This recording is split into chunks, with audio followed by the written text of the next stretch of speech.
What's going on, AJ? Oh, nothing much, man. Hey, do you have like any spooky tunes for today? Like, do you have like a spooky intro? This is when you decide to ask me. Hold on, let me just whip one up real quick and edit that shit.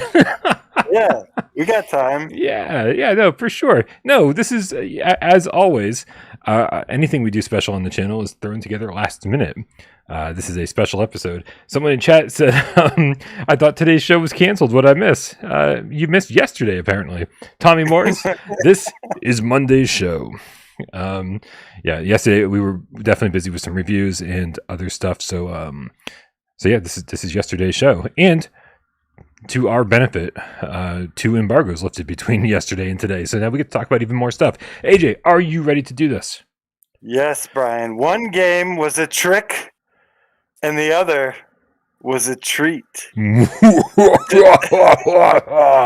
today we find out which one that is. Oh God, are you okay? No. Happy Halloween, GameCast! Let's do it.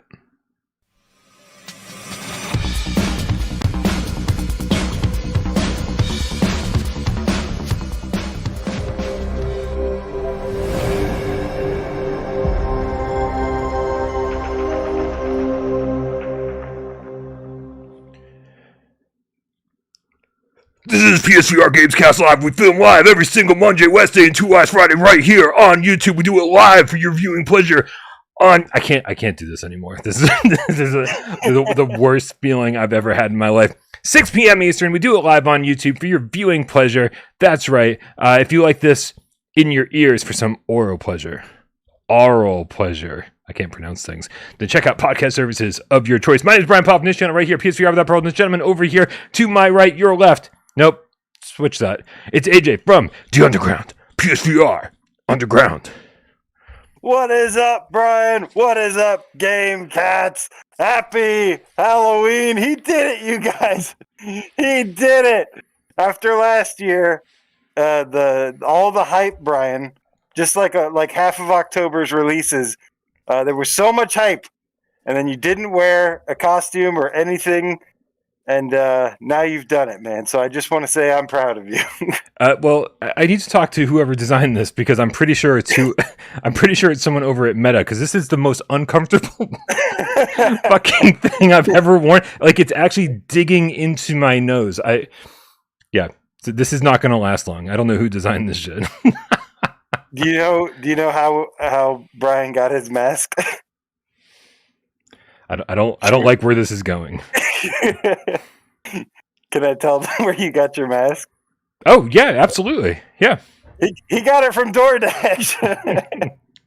Because he's still drinking chloroform. Hold on a second. I wonder if I can.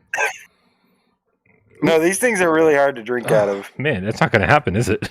I have a water bottle with a straw, and it's still really difficult to drink, and I'm like suffocating in here. But yeah. I'm going to try to keep it on as long as I can. I've got 90 more seconds with this thing on. That's all I got. ET.2K. I paid $15 for this just for you, Game Cats. And shout out to Julia who went and got it for me. So I'm going to get my money's worth here. I mean, dude, it looks fantastic. Like, you get the glowing eyes and the whole face thing covered. Like, I mean, nope. Like, I don't know how you're doing it right now. So you can see through the mask, obviously. Yeah. Is everything you're seeing glowing green? No, my vision, I can see above the eyeballs. Oh, I can see your eye holes. I can see your eye holes. Oh man, ET.2K9.now with the $5 tip says, "Happy spooky day." Oh, spooky day. Yeah. Amazing. Thank you so much, ET.2K9.now. Thank you, everybody, for hanging out here. Sorry about yesterday's show, but we're thrilled that we get to be here today. This is my favorite day of the year, so I'm glad I get to spend it with my favorite people. This is like our Thanksgiving or Christmas. You know, this is the only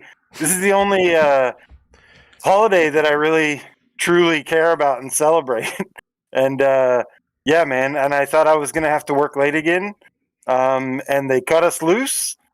And so yeah, man, it's been a good day, man. It's been a really good day. I got an award at work, Woo! which was really cool because I never get awards for anything in my life ever. So that was really nice. It's my favorite day of the year. And yeah, man, and to boot, we got to share the awesome news about a game coming out very soon. A very good game. Oh, I was like, what game are we talking about? And I completely forgot what we were doing. That is amazing. Yeah, we've actually got a whole lot to talk about here. But dude, it's like our Halloween special, and I feel like that maybe we should, before we talk about like PSVR2 news, in the games we've been playing and all that stuff, like, dude, it's spooky season, and it's been spooky season for 31 days.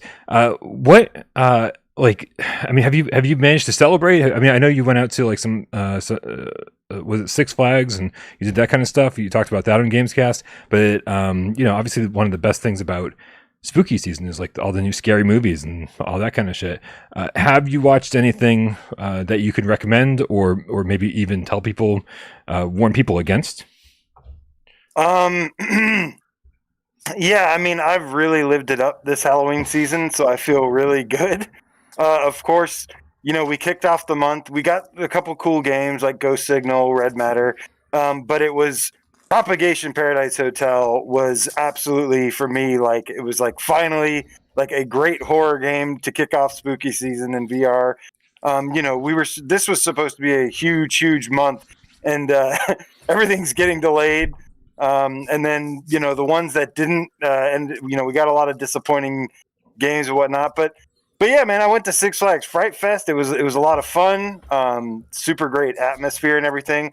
I've watched tons of spooky movies. On Friday the 13th, I watched Friday the 13th Part 8, Jason Takes Manhattan, because I had never seen it before. And yeah, I don't. Obviously, I don't the best one. I can't say I recommend watching it unless you kind of do it ironically. Talk to me, but that's how I do everything, AJ. Yeah, man. Talk to Me, which you recommended, was really good, and then I watched the new FNAF movie, the Five Nights at Freddy's movie. Yes, and I liked it, man. I knew nothing about Five Nights at Freddy's until the VR game Help Wanted, which I absolutely loved. And then and like that's where I basically learned about Five Nights at Freddy's, and then I saw the movie. I was really excited to see it, and I thought it was pretty good. Yeah, I mean, I don't think there's anything wrong with it. I think obviously their target audience was kids, and I think if it's like your first horror movie, that it's a really cool gateway drug, because it eases you in. The thing that I keep saying about Five Nights at Freddy's is that like if I was making Five Nights at Freddy's, then the first movie, this movie, would have just been the story of Five Nights at Freddy's 1. Like, introduce us to a security guard. Like, let us know him. Let us know why he needs this job so badly, which they kind of did here. And then like, but we don't need to know like any backstory. Just like, then introduce us to Freddy Fazbear's Pizza, and then slowly introduce us to the place itself. Him walking around, weird shit's happening. Then he meets the animatronics. And then there he is in the security office, and like shit's starting to hit the fan. He's seeing them walking around, and and suddenly finding out that they're dangerous. This in itself could have been an entire movie, as Willy's Wonderland taught us. Like, it absolutely could have been the whole movie, and then get into the backstory. I couldn't even finish Willy's Wonderland. What? That movie, it was so terrible. Oh, I loved Willy's Wonderland. I liked Willy's Wonderland so much more. I mean, like, don't get me wrong, I thought Five Nights was fine, but Willy's Wonderland I thought was just fantastic. It was such a fun ride the whole way. Oh, it was so bad. So bad. So bad. I'm gonna dude, Nick Cage is gonna come fucking like stomp you. Cool. I guess, yeah. Kinda. I'll sue him for lots of money. Amazing. Hey, let's read a couple tips off. We got Javiously with a $5 tip, says, I'm pleased to hear that Vampire the Masquerade Justice slaps. I thought it looked promising, but everyone seemed so down on it until now. yeah, we're going to talk quite a bit about Vampire the Masquerade. Embargoes are up. And, AJ, you seem pretty high on it. And I'm certainly enjoying my time. I got like one more mission left. And then my review is going to be out tomorrow morning. I'm already like, halfway done kind of putting all the pieces together in Premiere. So I just want to get my final thoughts down on paper after this. I worked 12 hours yesterday, so sorry about delaying Gamescast. Hopefully it's worth it now.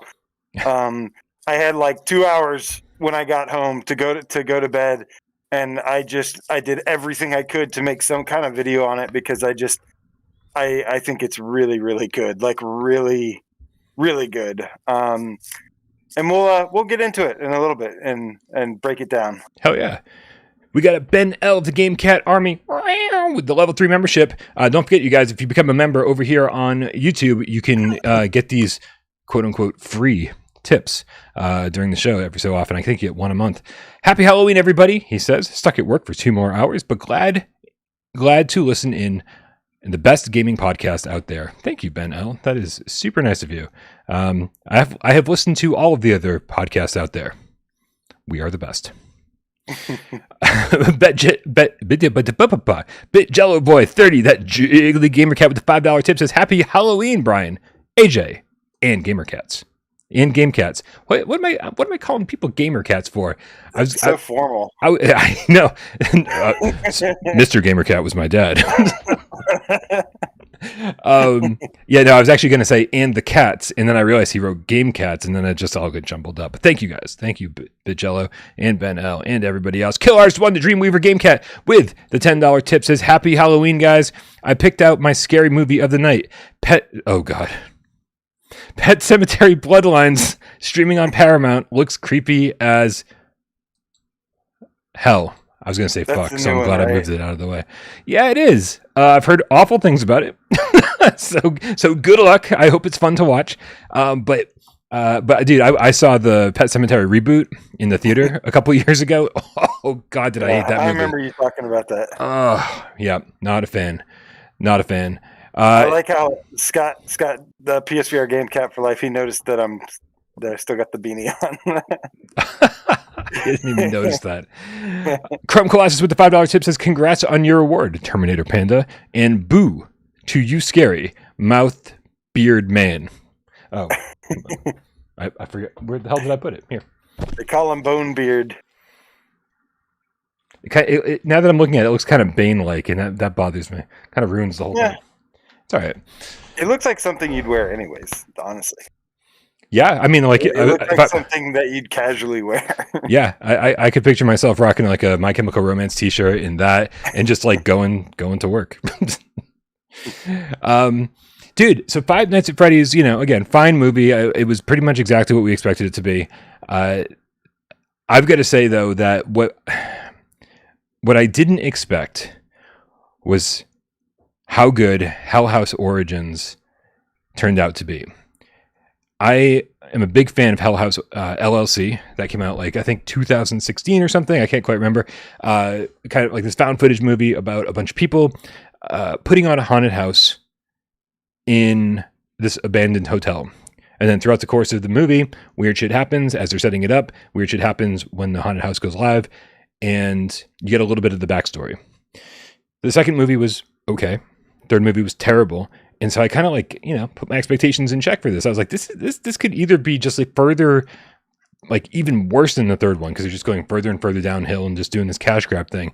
Or they're like, they pulled back and regrouped and said, hey, we're making the Origins movie. Let's do it well. And I think they did it pretty fucking well. Not gonna lie. I think my expectations were so low that like I think I lowered them too much, because it's certainly not the greatest movie I've ever seen, but definitely worth watching. It's on Shudder right now. And if you've seen the first one, you should check this one out. It's pretty good. I'm happy. All right. Emily Baxter, hashtag the cartoony witch game kit with the $2 tip says, I'm cooking any kid dressed cartoony for Halloween. She's cooking. As an evil cartoony game witch kitten would do. That's a good point. I guess, does she live in a gingerbread house in the woods, I guess? Is that a thing? As long as it's not cartoony. Right. Now let's ride in the game feeling with a $5 tip. Happy Halloween, Brian, AJ, and Cats. Propagation Hotel and Switchback Horde mode tonight to celebrate. Oh, Nice. Yeah, that's a good way to celebrate. Yeah, you going to be playing any spooky games tonight, Brian? Tonight, I'm like I said, I'm gonna finish up that last mission of Vampire the Masquerade and Justice to basically have my review out tomorrow before noon is the goal. So no, I think I do think that there's a plan on Discord for everyone to go watch Silent Hill Ascension together. I don't know if you, which is the kind of choose your own adventure type thing. Like it's the streaming thing that they announced. It's still definitely shrouded in mystery. Yeah, I forgot about that. That's cool. I didn't know that was already out. It comes out today or comes out tonight. Okay. I think maybe just like an hour ago it came out, something along those lines. And so I was like, you know what, this doesn't sound like something I would actually want to do by myself, but maybe with friends. And so that's the goal. Hopefully I'm able to do that. Hopefully everyone's around after the show. Brian, can I interrupt our run of show with some PSVR2 news? Yeah, let's do it, man. I'm ready. Let's talk about PSVR2. So I'd like to play some PSVR2 tonight for sure. But the one of the things I saw on Twitter today, the seventh guest, did you notice, is getting a Halloween update of some sorts at midnight? It seems. And I've been having Julia play that, man. What do you think the Halloween update's going to be? What do I think the Halloween update's going to be? I think the Halloween update is going to be some bug fixes. Yeah, maybe some graphical improvements, that kind of thing. They didn't make it seem like it was going to be a content update, did they?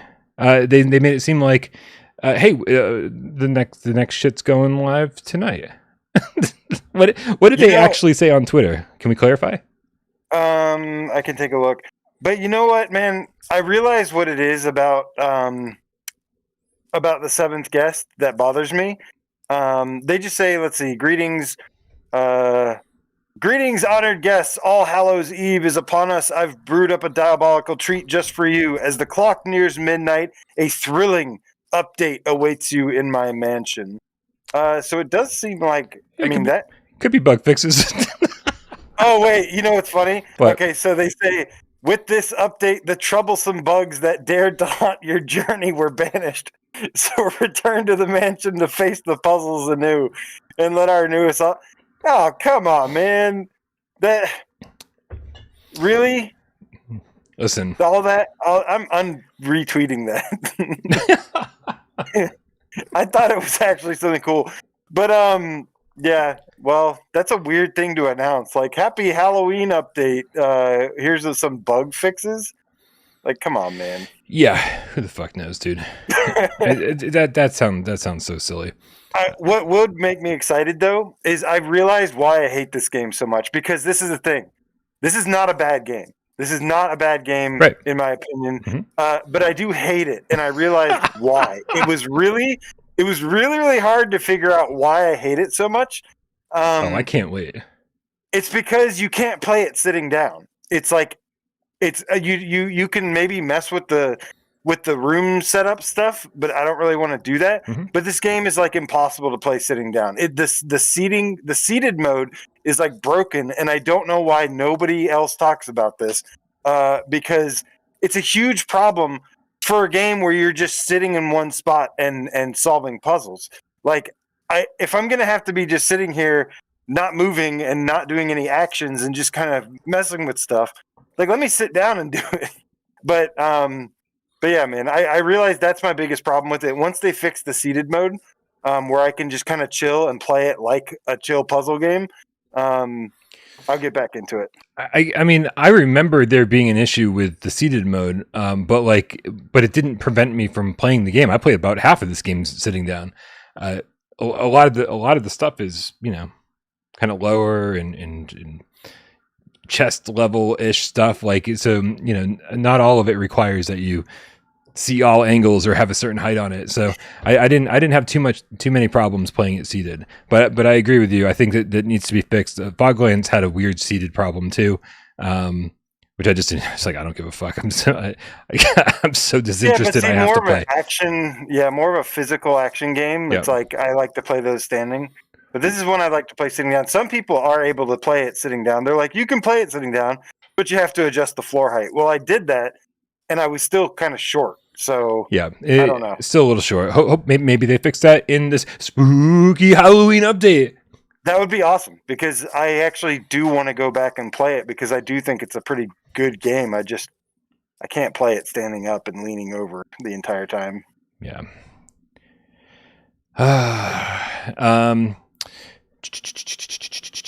Brian's Amazon delivery driver. This is a fantastic username, by the way. It says, if the hand from Talk to Me was real, would you try it? Oh, that's a good question. This reminds me of the first time I took acid. I was like, oh, I don't know how I feel about this. I think I might regret this, but let's fucking just go, man. Let's go. We've tried everything else. And it was amazing. And then I did acid a lot more. So I think so. I think if I was like 20, 25, something like that, yes. Now that I'm like way older than that, I've lost my desire to be adventurous even in the slightest. So at this point in my life, no. But when I was younger, absolutely would have done that, and probably multiple times. Would you have done it, AJ? Hell no. What? No, probably not. I mean, I say that, but I don't know. I don't think so. It wouldn't be my first thought. It's like, yeah, that sounds like fun. Yeah, I don't know what to tell you. I don't. But anyways, AJ, so Brian. Yeah. What's up? What's going on, man? Nothing. Yeah. I was gonna say, man. There's a game that just came out today. Okay. And there's a game that's coming out in 2 days. Uh-huh. And I would love to talk about these. Okay. You want to do the second one first, or do you want to do the first one first? Let's do the first one first. All right, man. Then that means we're going to talk about Foglands, which is now out on the PlayStation Store for PSVR2 for $34.99. And I think, dude, I think we had a lot of hope for this game. This was something we were very, very, very much looking forward to. I had interviewed Sam from Well Told Entertainment. He's not only the CEO, but he's also the game director, and he had a lot of claims about this game, talking about, he's like, maybe I shouldn't say this, but, we would definitely like to be the indie Half-Life Alyx. AJ, did the Foglands turn out to be the indie Half-Life Alyx of PSVR 2? No. No. Yeah. No. I got, I appreciated that interview at the time because I was like, well, he seems pretty down to earth. He's pretty nice. Yep. I'm sure they're great people and everything. There's all this build up, seems like they're being very transparent about it. I mean, they're not going to come out and tell you all the problems with the game, right, obviously. Yep. But so when they had that interview, I actually lowered my expectations a little bit. And I was like, you know what? I'm more excited about this. Like, yes, I'm expecting some issues. But I'm like, I'm glad that I've adjusted my expectations accordingly based on this information I'm being provided. And then I played it. And wow. Yeah, it's rough, man. It's really, really rough. I mean, at the end of the day, the way I'd sum it up is that, this is their first VR game. Mm-hmm. And it really, like, not to sound mean or anything, but it's like the amount of problems this game has and stuff, it seems like somebody's first VR game they've ever made without really, doing lots of enough research and, kind of reading the room a little bit better. And yeah, It's bad. I feel like it kind of fails on almost every level of what it set out to achieve. Yeah. There are are roguelites out there that feel like they were designed from the ground up to be a roguelite, and said, "Hey, like we've got this is the concept we want to build on. This is the type of progression we want to have. This is our skill tree, and it all makes sense. And the further you get into the game, the more of this stuff you're going to unlock. The easier things are going to get. The more fun the game becomes. And but to me, Foglands seems like a game that was like not." Not actually designed to be a roguelite until they were like, we got to release this game in like 6 months and we have 3 levels, and they're like, well, let's throw in all these cards that don't actually fucking do anything that anybody cares about. Let's throw in these abilities that increase your melee power and throwing power for a game that really doesn't fucking use melee or throwing. It just seems like it was sort of mishandled, as if they just didn't really know what made a roguelite special, and it just, I mean, nothing came together. The combat feels bad. I think the frame rate's wonky. I mean, just everything from top to bottom, as you said. And in my review, I actually said that I don't think there's even good bones here. And that was a hard thing for me to say, because I don't think I've really ever said that about any game ever. I've just said, I just don't think there's anything here to salvage. So even with a ton of patches, I even if this game felt super polished, I don't think I'd want to play it. Do you feel that way too? Or do you think that there's something here worth saving? Well, I don't really know, to be honest with you, because I couldn't really. The thing is, my time is very limited, and like I had to make kind of a decision as to what I wanted to choose to play, and and this was definitely near like the bottom. I tried to push through it quite a bit, but it's like you said, man. The game was supposed to. What had me excited was a couple things. First of all, I dig the art style, and I do think the art style and everything is actually pretty good. I dig the fusion of like Western and horror. I like the idea on paper, what they were going for with this. But it's like you said, man. There's one of the things that excited me was like, oh, it's like getting into a bar fight, right? And that was one thing that I thought was a really cool accent to the game, sort of like, oh, it's like this horror looking game, it's a shooter, but then you can just like throw fisticuffs and break bar stools and throw bottles and stuff, but it's like you said, man, the execution of it, like the punching, like when you punch something, like it does not feel good. It feels like there's a lot of games that utilize the haptics, and the game itself has like really good physics. And this feels like you're hitting a hitbox, and then it just kind of spazzes out and falls down or whatever. Like you know what I mean? Like it doesn't feel good. Like there's no. It's like, yeah, this is there. Like you're making contact with this thing, but that's about it. There's no like wow. Like I didn't feel like I actually am punching anything. And that was, to me, right away, one of the biggest things that was kind of disappointing. I mean, I think it looks okay. It looks okay-ish. But then, like immediately, like going from room to room, and you've got this like frame rate stutter while it's like loading into. It's like it was like a section into a section into a section, and then you're into the room. It was kind of like a. It was a very how do you call it? Just not like it's just very not smooth and polished. Yeah. But yeah, like I just again, it's just VR is still in its infancy, but we've seen many examples of games that have they can have limitations, but they also this is just like this is very. I don't want to say amateur, but it's kind of like gameplay wise, it feels very amateur and just doesn't feel good to play. And I think that's a big problem with it. I wouldn't shy away from that word. I feel like it feels amateurish from top to bottom. And what I'm actually, and shout out to the developers who are hanging out in the chat.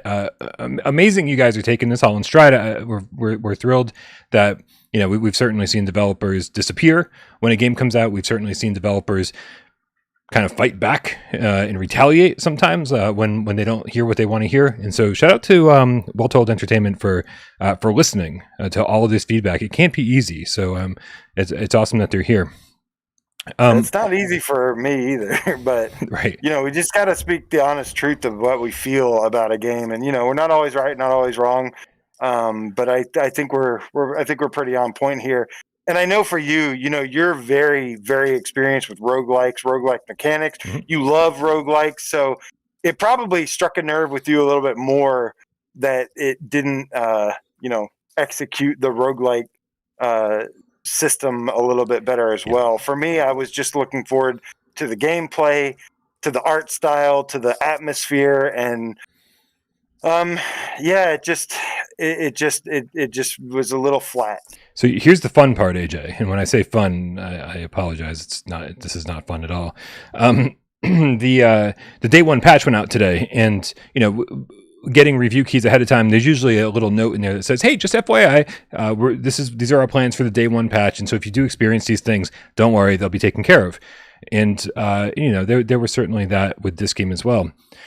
Day one patch went live today, and I watched two people stream it. I watched Miles stream it, and I watched Awesome Tatum stream it over on Discord. And I don't know what they did to the difficulty here, but in my gameplay here, you can see me shooting enemies multiple times to take them down. They demolished the difficulty. Like they ripped it out. It doesn't exist anymore. And so everybody that played the game today just fucking practically beat it on their second or third try, where it took me 12 tries. It took me 8 hours to beat this game. 8 hours of like leveling up and doing my thing and just, trying. And of course, 2 or 3 of the runs were bugged. And so I think I wasted about 2 hours or so during my playthrough. So I probably could have beaten it in closer to 6. But I think the way it is now, everyone could beat it in like 2 or 3 hours. And so it's like that makes the $35 price tag even more ridiculous to be like, there's not a lot here content wise. But on top of that, you're going to see most of what it has to offer in about 2 hours. Yeah, the price point definitely didn't do it any favors. It's definitely sometimes like games can get away with flaws, deeper flaws, less content, different things. If it's priced accordingly, this is priced really close to a premium, premium giant studio game. So at least in terms of like VR pricing, and I think, it didn't even really come close to what you would expect. We've had some games that have been overpriced, that are very, very good, and we still were critical kind of on the price a little bit, like right. VR Skater. And what was that other everything that End Dreams ever put out? Like everything End Dreams ever put out is way too short, but super polished and always around the $35 price point. This is way too short, but it doesn't come with the polish that an End Dreams game would come with. And so the $35 price tag, I think, is inexcusable. This game, even if it was totally polished, is a $15 game. I'm sorry, that's just the way it is content wise. No, I'm 100% with you there. Super polished still would be like a decent, like, cheap title, Yeah. But yeah, man, like I said, there were some things I liked about it. I love the art style that they're going for here. I'm not really a roguelike person to begin with, so it's okay. You're not a puzzle game person to begin with either, but we put up with you. Hey, I'm not a roguelike person, but I liked, I like Ghost Signal. I like, there's games that can still like are just they kind of like genre defying games and stuff. And sure. And I was hoping I had high hopes for this. I think the expectations and the hopes were even higher for this one, given that it had a big marketing thing with Sony and. Yep. But what we saw in the trailers and stuff definitely was not really representative of the quality of the actual product itself. So yeah, just unfortunately ended up being really disappointing, and it came at a really bad time where we needed this to be good, and so but yeah, it is what it is. We've seen at the end of the day, I know developers are here. We've seen lots of developers go through this before, and they stick with it, and then they keep trying and keep trying and keep trying, and they eventually have gotten there if they stick with it. So, if you have a passion for making games and stuff, VR games, then just don't give up. Like it'll take a long time, years, but we've seen. If they follow the Sin Studio model, then their fourth game is going to be fantastic. Hey man, it's what you love doing, right? All right, man. We got to switch gears. We'll be keeping a close eye on the Foglands as the patches roll out, and letting you guys know what's going on with that. But as of right now, I give it a 3.5. It reminded me so much of Galaxy Kart in terms of like how it was released. That like I was like, you know what? I'm looking up the Galaxy Kart review and seeing what I gave that, because it's right in the same boat. So I don't know. Hopefully there's something here that I'm missing, and they can really improve it to the point where the gameplay loop is really fun, and create a must-have game. But right now it's not there. However, AJ, I think you're gonna say that the next game we're gonna talk about, Vampire the Masquerade Justice, which is coming out in just 2 days, embargo lifted today, might be a must-have game. Dude, talk about, when I mention like studios or developers that, are patient, that stay focused, that stick with it, and lo and behold, 5, maybe even more years later, dude, to me, Fast Travel have finally done it. I've always liked their games, but I've always felt like they're missing something or they have some big problems with it. Dude, guys, I am in love with Vampire the Masquerade Justice, and it is like so good. And I can't wait to talk about it more. Yeah, I think they nail a bunch of things perfectly out of the gate. When it came to Wraith the Oblivion Afterlife, which was the game that really soured me on Fast Travel, because they'd come out of the gate with Apex Construct and been like, oh wow, like here's a studio making like full-fledged single player adventures that just feel good to play, like 2016. Like 2016, like that's when VR was definitely in its infancy. And then somehow years later, they released Wraith the Oblivion Afterlife, which felt like worse to play and not fun, and like there were no cool abilities, and it just like, I don't know, like it just felt buggy and certainly not as scary as they wanted it to be. And so it just left a bad taste in my mouth. And so here's their third big single player adventure. Like this is the one, the core tenets of Without Parole.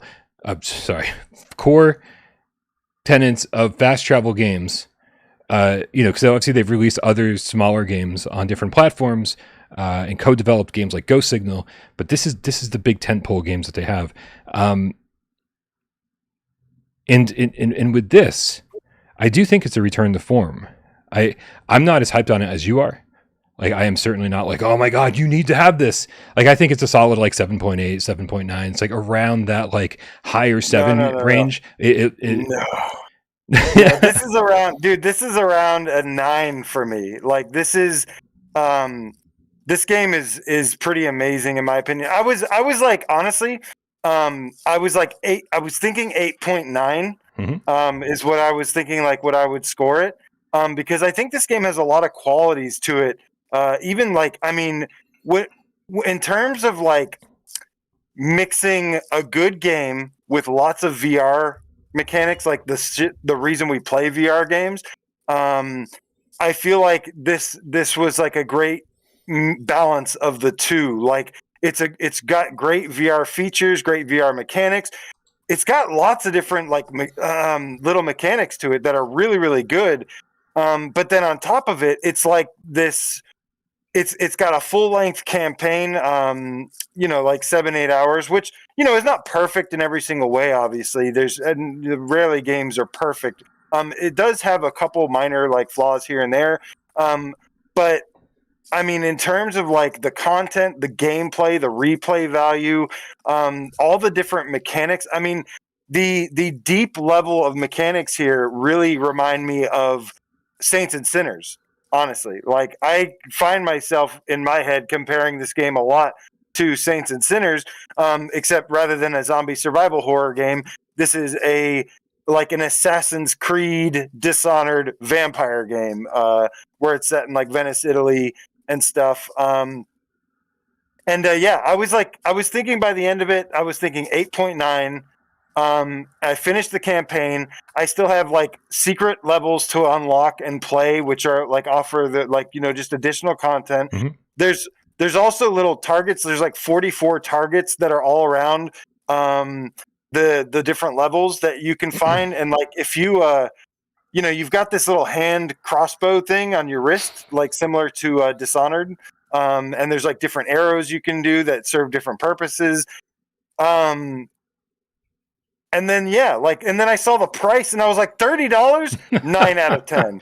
9 out of 10 Yeah. for it was 8.9, and then the $30 price point knocked it out. And then I was like, and if you pre-order it, it's $26, like $26 for this game. Are you kidding me right now? Like I will be jumping up and down, left and right, telling everybody like, look, you have to support this game. Like unless you just, you know, unless it's not your type of game. Like, I'm not telling you to play something that you wouldn't enjoy. But if this looks remotely cool to you, like this, I'm going to be jumping up and down saying, look, you need to freaking play this game. Just like I would jump up and down and say, you need to play Propagation Paradise Hotel. You need to play Saints and Sinners. Like, it is of that upper echelon of games. This is a top 10 PSVR game in my, to me personally. Absolutely, hands down. That's pretty impressive, man. That is, I mean, those are big words. That's a lot of hype. And I'm glad that you had that much fun with it. I don't want to sit here and like, you know, beat on the game and try to say why I think it's, you know, a 7.8 when you're saying it's like closer to a 9. Like it's not a huge difference, but it does speak to, you know, how much you enjoyed the game more than I did. And so I do want to touch on a couple points that kept me from like loving it. I experienced way more bugs than you did. I encountered an entire level that ran at 24 frames a second. In a boss fight that like just was broken. And so like I'm gonna have to go back in and see if those play normally for me now. If that was kind of like a one-time thing. You know, anytime my hand touches the environment, it just is this weird thing where my hand goes foom, foom, foom, foom, foom, which when you're climbing isn't fun. It's just one of those immersion breaking things. You start off in this hub world, which is like, we don't have to get into what it is. It's like it is a hub area. I mean, similar to the cemetery I think this game actually borrows a lot from Saints and Sinners. I think they did that on purpose. Like you're like, it's not a church, is it? What is it? Like you're in some like monastery or something like that. Yeah.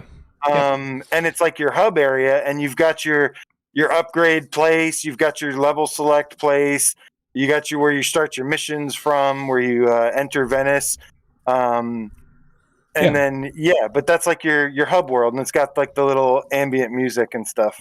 Yeah, and unlike Saints and Sinners, I've you know, where you pick up the map and you've got all these different locations to go to, you're generally only going to like a couple different places, and I didn't love that. I feel like they reused a lot of the same places, and it just didn't have like the variety that I was looking for, and so I found myself like kind of being like, okay, here we go again, going with this. And you know, and as much as I love the being a vampire in this game and actually like leveling up and getting those new abilities and actually being, you know, getting to be stealthy and find interesting ways to be stealthy, interesting ways through the level. I found some of it just kind of janky, like it just didn't like connect right. Where it's like, you know, you've got this awesome blink mechanic where you just like, boom, you know, you just like, you become a black cloud of smoke, and you go from one, you know, you basically like how it's a teleport, right? But it doesn't feel like it. You're right. It's essentially a teleport, but because you're a vampire, they can add this cool little black mist when you do it, and so it makes you feel like, oh, you're just like, you know, like a vampire, how a vampire would teleport. Yeah. And so you know, and I like that mechanic. I like what it's doing there, and I like, you know, I like everything that you kind of pointed out, but not all of it feels great. And I experienced quite a few bugs, and I experienced quite a few issues that just like when I was just trying to use that blink mechanic. If you're standing in a doorway, it doesn't work. If you're crouched down and you're just peering out of a vent, it doesn't work. And so there's all these moments when you're like, I'm trying to be stealthy, and it won't let me do the thing from the place I'm at. And so there's these moments where it just pulls you out of the immersion. And so I think that they took a lot of risks with this game, and they went so much further than Apex or Wraith went with abilities and your ability to traverse the world in different ways, but not all of it landed. And so I think this is a great return to form for fast travel games. But I just don't think it's like a 9. I think it's just under an 8. It's absolutely a 9 for me, but yeah, I mean, opinions are different, experiences are different. I've actually seen some other people online mention that they had some kind of frame rate issue thing. Mm-hmm. I didn't experience that once. I literally played the game from start to finish without I don't even know if there was a hitch in the frame rate or anything. It was constantly hitching. They say it's running at 120. Excuse me, 120 native, and I was like, well, that's what they're targeting. But you'll go around the corner and it'll stutter a little bit. I'm just me, man. I'm just super sensitive to this kind of stuff. And I notice frame rate problems when nobody else does. I was out there on day one telling Reggie at Strange Games that Awesome Asteroid had frame rate problems, and he'd been developing the game for a year and didn't see them. So, yeah, but you're saying you had 20 frames per second. I think I would have noticed if there was 20. Oh yeah, frames no, per second. that's a different story. That's a different story. I'd been playing for 4 hours straight at that point. I'm assuming that the game just wasn't dumping shit out of memory properly, and so don't play the game for 4 hours straight. Make sure you stop every so often, save your game, and restart. And so yeah, I don't know. I left it on all day, but I don't know, man. I don't really obviously some you've experienced that, some other people experience that. I think part of my excitement probably is because I didn't experience any of that, and that's with leaving my PS5 on, that's with taking my headset off, leaving it, coming back from rest mode, whatever, all this stuff. I never had any issues leaving it running, but let me just again, so I mean, mechanically the game for me was very, very smooth. There was once or twice where I thought I had a bug, and it turned out that there actually wasn't. I was just missing something. I'm not saying your experience is going to be picture perfect, that there's no bugs in the game or whatever. Mm-hmm. Because I did that with Crossfire, and then it was well, no, some of these people were actually experiencing some bugs, and I just wasn't. And there's nothing I can do about that. That's totally out of my control. But in my personal experience, I did not have any performance issues, technical issues, things like that. But dude, so the mechanics though, like you said, first of all, you touched point on you weren't crazy about it's kind of remaining in the same setting. I do yeah, I mean, sure, I would have liked to maybe have a little bit more variety in some of the areas and stuff. But most of this is just you're in Venice, Italy. That's where it's supposed to be. And some of it can look kind of samey. But it never really wore out its welcome for me. There was maybe once or twice where I was okay, this is maybe starting to get a little repetitive here. But at least it's fun. And then it started to change things up a little bit, which I really liked, because it mixes. There's so much to the gameplay. I mean, you've got this crossbow thing on your hand, on your wrist, that shoots different types of arrows that you can unlock and upgrade. You've got the special abilities in this game are really, really awesome. Things. You've got the different abilities. Of course, you can walk up, sneak up behind people. You drink their blood. Yeah. It's got the headset haptics that go off. Really good use of adaptive triggers and haptics in the controllers and the rumble and the headset. I mean, these are the things we look for. I'm not just saying just because it has these things, it's good. I also think it's a great game as well. But on top of it, it's got all the features we look for in a PSVR2 game. Where it really takes advantage of all the hardware, and I think it looks great. It plays great. And the being in the Italy only setting thing didn't really bother me because it's just like, well, that's where the game takes place. So it's like, to me, it's like if you're watching a movie and the movie takes place in one location, I'm not going to be like, well, I wish they went to Antarctica in the process. Like I wasn't really expecting this to go anywhere else. Like, you know, it wasn't International Vampire. It was like, Sure. you know, it's like it's like supposed to be set in this one place, so like it was fine for me. Yeah. Yeah. I mean, again, you know, like Saints and Sinners, as you're comparing it to, was set in New Orleans, and there was like a ton of places to go, and here there just was like, not. So I mean, but Saints and Sinners was all in like Louisiana in town, and that was one of the common complaints about Saints and Sinners. I thought I remember was that like, oh, it's all just, you know, New Orleans. Well, it's like, well, yeah. I mean, that's, if you know, to me, this is the same thing where it's like, And it was a complaint I had about Saints and Sinners as well, if you remember. right. So, I mean, but you know, would I have liked other stuff? Yes, but it wasn't like, to me, it wasn't really like a big drawback or a huge negative. It's just like, no, this is where the setting of the game is, and yeah. I'm okay if it like explores that. You know, it does the streets. There's verticality. There's different.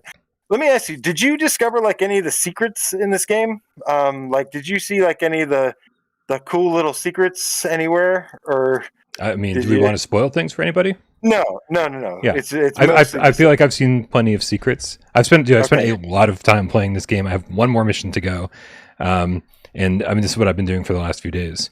So Yeah. I spent a lot of time in this. What I really appreciated was, you know, this is something we talk about as well. I mean, there's the core gameplay, which is like stealth, but then it's got kind of like sandboxy elements where you can kind of approach it the way you want to. Mhm. And you can be more like on the offense versus stealthy. I do feel like it's really well balanced, because while you're really like OP as a vampire should be, they can also shoot your ass like twice and you're dead. So you do have to kind of be careful. You're very powerful, but you can also be killed pretty easily, which I think is a nice give and take, and it's a nice balance to the gameplay. But I really did also like there's the core game, following the story, following the mission objectives and stuff. But then you're kind of rewarded for some of the upgrades. Like if you use the intimidation thing and upgrade that, well, now it unlocks a secret path that gets you like, you know, maybe some more collectibles or an easier way into a tougher spot. There's like just like secrets where you explore and you can find these targets that you have to shoot around. I just think there's many layers to the gameplay that I really, really appreciated here. Excellent. I saw in the chat. I saw Beto say very odd. Very odd. The two having different opinions about vampires. Something's not feeling right. I don't think we're that far off. You know, I think we both really are enjoying things about the game. And I think this goes for every single game that you'll ever play in your entire life. Everyone can play the exact same game and come away with it being like, oh man, that really hit home. Like that's exactly what I was looking for. And somebody else would go, oh yeah, that was good. You know, that's why there's so many there's so many opinions out there. And so and I'm not out here being like this game's bad. It's not even like fair, or I think it's a really good game. It's a really good game. AJ is just a step beyond that thing. He's saying it's a great game, like almost a must-have game. So, Definitely, I'm definitely saying it's a must-have. I don't think anyone's going to be disappointed. Like I think people dismiss a score of 7.8 and say, "Oh, you didn't like it." No, I mean that's how I felt about the Seventh Guest. That's how I felt about a lot of games recently that have been good. I think 7.8 is a good score. You know, but I think when a game is like, it's, to me, this is so much fun that, like, you know, usually there's so many games that like I beat and then I'm done with it, right? Mhm. This is a game that I can find myself, and this doesn't happen too often, where like I just enjoy it so much that like I actually want to go back into it, and you know, I want to experience like everything, find all the secrets, and I want to do this run of this game, you know, differently this time, or this run of this level a little bit differently this time. And I think it's because the game has it's got a little bit of depth to it. Like, it's got a little bit of depth, a little bit of variety to where you can kind of experiment with it and have fun with it. And I just, yeah, man, I do actually really, really enjoy it as a vampire game too. I don't think I've played like a ton of vampire games, but honestly, most of the time playing this, I was thinking to myself, this is like my favorite vampire game since Soul Reaver or Festival of Blood from Infamous, or like Legacy of Kain. Like this is up there with those for me, in terms of like, obviously it's a smaller studio, it's different times, VR is like, it doesn't have the amount of stuff that some of those games had, because they're bigger studios, bigger budgets and everything. But this feels like they squeezed everything out of everything they could to make the most out of this, which is why, like, I really feel like maybe the biggest criticism I have of this game is like there wasn't more of it. Like it wasn't, instead of a 8-hour campaign, like, it could have been a 13 to 15-hour campaign. And I mean, there's more content to explore, but there's only like 2 boss fights in the entire game, and it's like, well, I feel like this could have been, I would have loved to have like 4 or 5 bosses and then the final boss in this game. Something like the boss interactions almost reminded me of Deus Ex, like Human Revolution, a little bit, where they have like this specific like pattern and specific attacks that you kind of have to figure out and then work around and then take them down. But yeah, I was left like, oh man, like it would have been a little bit better if there was a little bit more, but what's there I thought was really, really good. Speaking of the 7th guest, everybody in the chat, Rhodey's confirming it now, but I saw a couple people saying it earlier. The 7th guest, after the update came out tonight, now it doesn't work on PSVR2. So, what? Yeah, it broke the game. So no. Yeah, I saw a few people saying it earlier, and Rhodey has confirmed it. So if you haven't updated the 7th guest yet, don't. Yeah, you know what? I will say another thing. Something that's really been getting me in VR lately, something that's really been driving me up the fucking wall, is how people are delivering the story. How these developers are delivering story. And I started Journey to Foundation, and I was like, oh my god, like I was tired when I started it, and I don't want to sound all immature when I talk about this, and I can't wait to go and actually like feel refreshed and start my day with some coffee and be like, I'm gonna go and like live this narrative and whatever. But god damn, dude, when you just have to stand there and talk to people for a long time, like it bores the fuck out of me.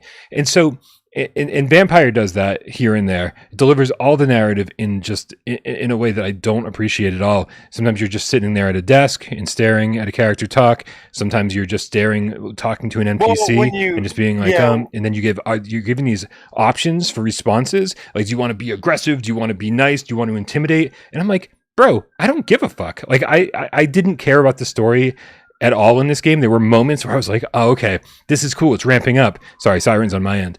And then like it didn't go anywhere, and I was like, I don't care about the story or the characters in this game, and I think that's a big part of my disappointment here. Is that like I want to care, like I cared about Saints and Sinners, I cared like to a degree, like I didn't like staring at a radio in Saints and Sinners, but I cared more about what was going on in that world than I care here, and so like it just didn't do it for me there, and I think for me that's a big downfall. Yeah, I mean, look, I didn't really like the story is kind of like not very important at all to me here. So they do tell the story in a way that it's like telling you flashback. So when you're in the room talking to a little mysterious figure, and half the time I was like, who the hell is this person and who's talking? So you at least like was like, who the hell is this? And I'm like, I really don't care who this is. Yeah, that's actually kind of by design, where you figured out at the end who that is. And like, yeah, it was a nice little twist to it, I guess. But but it's, again, the story is not why you play this game. You play this game for the atmosphere, for the gameplay, for the mood, for how fun it is. Yep. And dude, like, I mean, stuff like, you know, even picking up a bottle and seeing, like, you know, the liquid moving around in the bottle. There's so much attention to detail in this game, and that's just something I really, really pay attention to and appreciate in VR games, is really good attention to detail. Where you know, I think it looks beautiful. I mean, the lighting, how dark and it's like dark, but it's really colorful. There's and then stuff like, you know, like using the rats to replenish your health and stuff. I really, really enjoyed, like, I found this game to be very, very immersive, both mechanically and visually. And then some great use of the PSVR2 features to enhance that even more. Like, dude, pulling the little, like, putting on a little crossbow thing and then pulling it, and then, like, it makes like a little laser sight where you can aim, and then, like, if you don't like that, you can push it back, and it like unloads it or whatever. Like, just a little tiny attention to detail and things that I kept doing in this. I'm like, whoa, you can do this. This is the difference between a game like this and a game like Foglands, where Foglands, you know, it's very just, it's like you're only doing one thing and it really doesn't even do it that well. Right. Versus this, like giving you all these options, a lot of freedom, that makes it more immersive, and it's done really well on top of it. Yeah, there are little touches like that. I appreciate, like I said, I appreciated all the upgrades. I appreciated, you know, every single time I got to go in and upgrade something, or you know, unlock a different type of little arrow for your hand crossbow. You know, all sorts of great things that kept me moving throughout the game. So it is nice. It is nice because that's the kind of stuff that just didn't need to be there. Like the collectible targets that you can find. There's like 44 of them in the game, and every time I found one, I was like, oh, hold on, let me get this. Like, and they're fun to shoot with your little handy dandy hand crossbow. Yeah, absolutely. Absolutely. I had fun with this game. There's no question about that. I had fun with it. And so I can't wait to hear what the cats think when it launches in just 2 days. Please let us know once you get your hands on it. For $26, Brian, for $26 or for $30, would you say to pre-order this game? I think you should pre-order. I don't think anyone's going to dislike it. I think everyone's going to enjoy going through it. I think some people are going to enjoy it more than others. I think some people are going to say, "Hey, I got through the campaign and that was good enough for me." And some people are going to say, "You know what? I really want to go back and, you know, as you level up, go back and play older missions and see if you can play it perfectly and see if you can do it without being detected and see if you can do it, you know, pacifist style without killing anybody." These are the bonuses that they give you. I'm not that guy. Like, I like stealth games, but I am not patient enough to accomplish those goals. And so for me, playing through each one once was enough. And so I think that the amount that people will enjoy this game will vary. But I think at the very least, people will say, yeah, that was fun. That was good. And at the very most, they're going to be where you are and say, no, must-have game. So, like, I think we represent the spectrum pretty well here today, AJ. Yeah, I really, really do love games where it's like, okay, you can just play through this game straight, but you can also go back and just live in this game a little bit. You know what I mean? Like, and I feel like this is one of those games where it's like, you know, not only is it a cool setting and atmosphere and stuff, but this is like one of those games where it's like, I keep going back to the same level over and over and just trying something different and just messing around and playing with the physics and the abilities and all that stuff. And I think if you're one of those people that like to, you know, to go back and experiment with stuff and mess with stuff, like, this has enough depth to it, and enough mechanics to it to really keep it going for a long time. And I think just quality, content wise, all the things. This is like I said, easily a top 10 game for me. This is like a 9 out of 10, and really, really lifted my spirits in an otherwise shitty month, mostly shitty month that ended up being kind of a wash. It's nice to be excited about something, and telling you guys to, you know, this is something you can be excited about after just disappointment after disappointment. It feels so good. And by Fast Travel Games, like, of all people, man, like, I'm super proud of them here, because like I knew like they had some good like character designs, they have like some good art design stuff, but it just never ever came together completely. And like, to me, I think they got some help here by borrowing from, they obviously played a bunch of Dishonored, they played a bunch of Assassin's Creed, and I think borrowing from those games helped them kind of fill in the gaps of like how to make this fun, how to make this replayable. I think it helped a lot, and it's very much just like Dishonored, Vampire, Creed. Yeah, I'm thrilled because in this month alone, Ghost Signal came out, which they co-developed. This game came out, which they developed, and to me, this represents the return of fast travel games. Saying, is this a developer who is going to be a force to be reckoned with in the future? And I think both of these games prove that yes, absolutely, they understand like what VR gamers are looking for, and and I think they had a little bit of a rough run there for a while. So. Now we need Survios to bring out Aliens VR and do the same thing because they're the other studio we were concerned about. So congrats to Fast Travel Games. This is a good game. Some would say great game or must have game. Yes, a great must have game. Very happy that it's out. Quick shout out here though. We want to give a shout out to I think I missed this one. Kill Artist 1, the Dreamweaver Gamecat said no trick or treaters, so the candy's all mine. With $2 tip. Hell yeah, man. That's I you know what? I actually got some Halloween candy of my own here. And because I figured, don't mind me. I figured I needed to represent AJ. I need to represent on Gamescast the children of the corn. Oh yeah, candy corn people. Where's Aceville? Right? Where's Aceville? Where you at, Aceville? Listen, if you're in the candy corn camp, I need to see the hashtag children of the corn in the chat. Let us know if you like candy corn. Otherwise, you can. I don't want to hear from you. Because you're dead to me.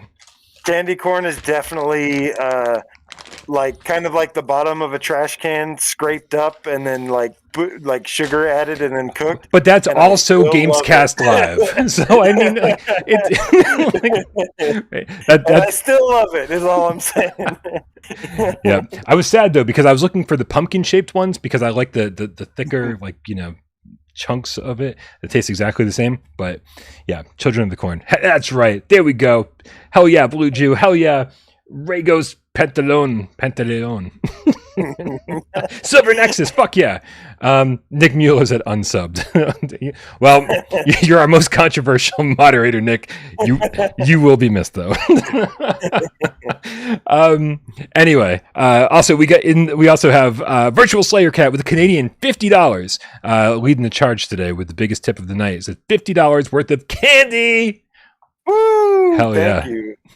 Diabetes, here we come. Oh my god, I'm already predisposed, so I'm screwed. Waleed is now a Game Cat, specifically White Tiger with a Canadian $2 tip says, any insider news about how 2024 will be for PSVR2? Well, you guys, once upon a time I said something along these lines, AJ. I said, you know what?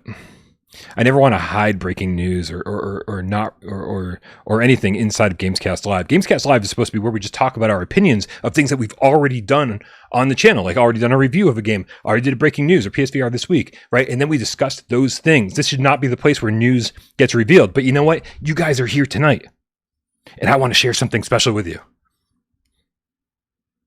I talked to the Wanderer folks last night. Fragments of Fate's looking great. As we know, Fragments of Fate is like what we want from a PSVR2 version of a PSVR1 game. Like they're practically redesigning everything.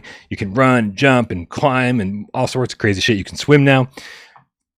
And I said, the game looks amazing, but our community's concerned about frame rates, about reprojection, about foveated rendering.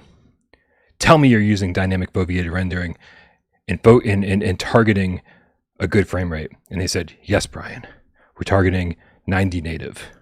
And so not only is Wanderer Fragments of Fate going to look fantastic in 2024, early 2024, but it's also going to avoid using reprojection based on what I've heard from them recently. So very, very good news.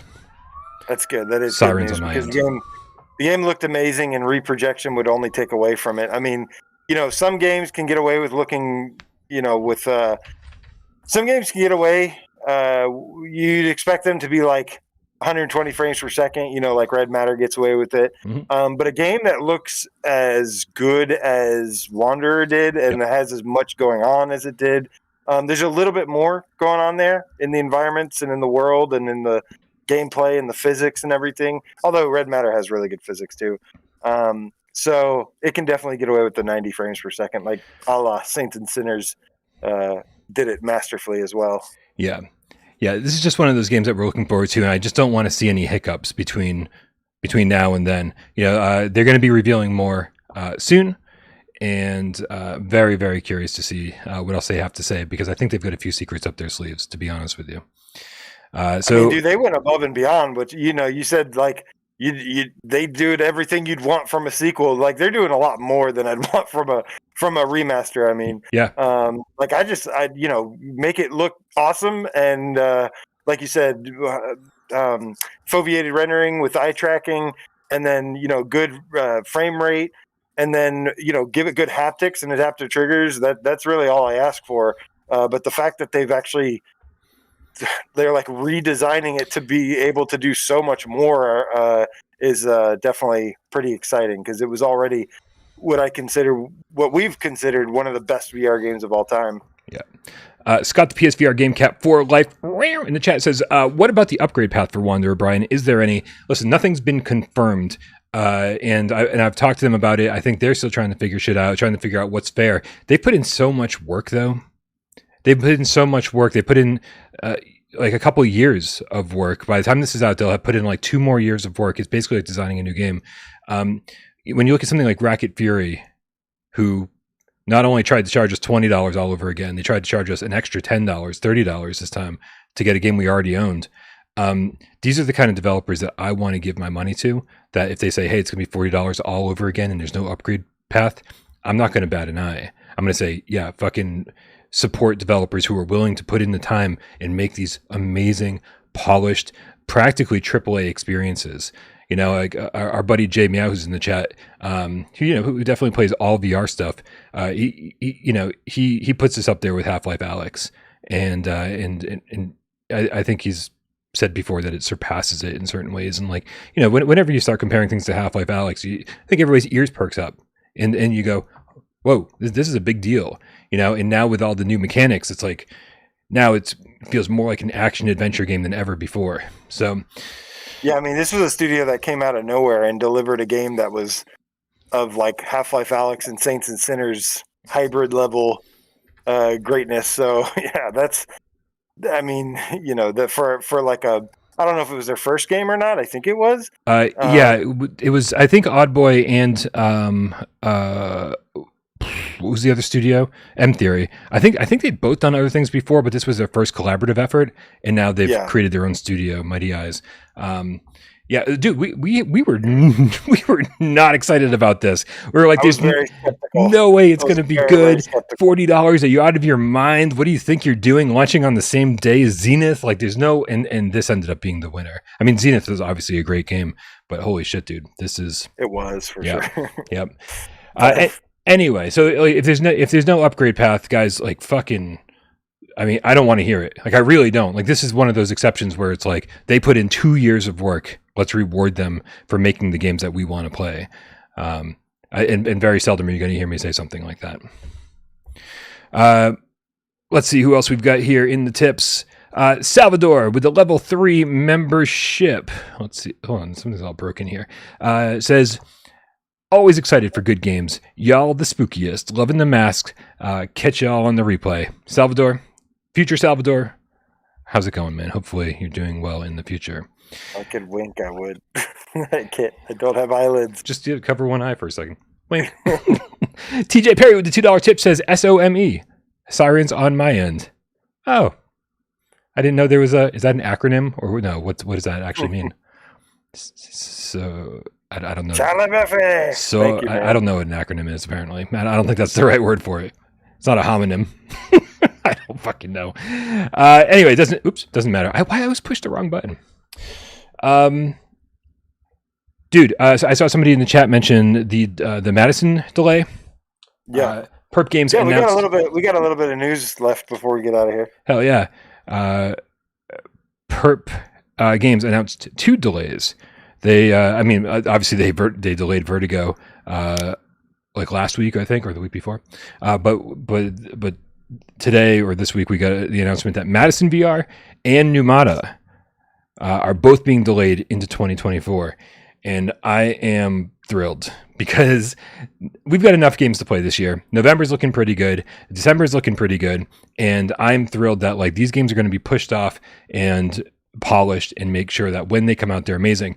Numata, dude, I think Numata looks fantastic, and it seems like this is a one-man dev team and he keeps implementing all these different mechanics into the game. It's becoming more Resident Evil as it goes, like the inventory stuff, the crafting stuff. I mean, it's just all, it's like exactly what I want in a game.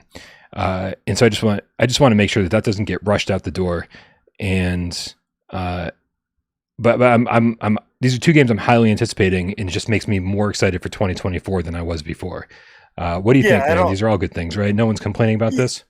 Yeah, no, no. I will take this over the alternative, which is them launching as busted, broken ass games that don't live up to their potential, and we have to wait 6 months to actually be the game we were promised. I wouldn't say I'm thrilled about it, but I'm definitely. I do think that this is the right move, and assuming that it does end up coming out the quality that we would hope for. Assuming that's the case here, then yeah, I mean, I'm very, very excited about them, and I hope the wait is worth it, because Madison was my most anticipated game of this month, and it's disappointing that it didn't come out, but at the same time, like I said, I will take it all day over the alternative of it launching in just a crappy state like we've seen so many games. It's time to get this cleaned up, and it's time to we'll wait. Like I will wait happily until it's ready, versus just like give it to me now in an unfinished state. Yeah. This is So by the way, if anyone doesn't know what we're looking at here right now, this is actual gameplay of Numata, flat screen, obviously, and this is I think the full playthrough of a 15-minute demo that they put out, and this isn't even this isn't even representative of the full game. They're still adding mechanics. This does not look like a game that was designed by one person. This looks like a game that this looks fantastic. This looks like kind of Resident Evil-ish. I don't know much of anything about Numata other than, it's one of those I'm pretty much going to likely go in blind. I've heard it's good, but I know like nothing about it. Yeah, I mean, just seeing what we're seeing on the screen right now, like where this dude's holding like this lead pipe and breaking boards with it and shit, and obviously on the flat screen you're just hitting a button, but in VR you're going to be smashing it with your hand. This is I mean, the environments here look polished. Like this is a game. I'm starting to really fall in love with one-man dev studios or single-person dev studios, because they're really beholden to nobody. Like. Obviously they got Perp as a publisher, but Perp's pretty fucking laid back, man. Perp's like fucking we'll release this when it's done. We see Zach Scallis Brown with Vertigo 2. Like these guys just make the game, and when it's done, they'll put it out. Like they don't have investors. They don't have to worry about getting it out or having simultaneous releases across all platform. And so it's I'm really starting to appreciate these single person dev teams more than I ever had before, because I mean, look, like Foglands was, like what, a 15 person dev team, 20 person dev team, something like that. I checked out the website. I forgot how many people were involved in it. And here's one dude, like just delivering like what feels like a full-fledged adventure. So very excited to see how this turns out. Very excited to see how Madison VR turns out. 2024 is looking fucking fantastic already. So that's all I got to say about that. Well, I hope we haven't seen anything yet out of 2024. Oh no. I have a feeling we're not seeing Bulletstorm this year. Oh yeah? Yeah. I got some news recently that was like, oh, well, that's interesting. I don't think it's coming out this year anymore. And so I think we can all put Bulletstorm VR down for a 2024 title at this point. You think? Yeah. Yeah. Well, hey man, I'm happy as long as we keep getting good surprises consistently enough. Then I'll be down. I'm really looking forward to Ultra Wings too. I'm not done with Vampire the Masquerade Justice yet. I feel like I have a good bit more to explore in that game and mess around with. But yeah, I'm hoping. Well, it sounds like Seventh Guest is broken now, so I guess I won't be going back to that anytime soon. Yeah, with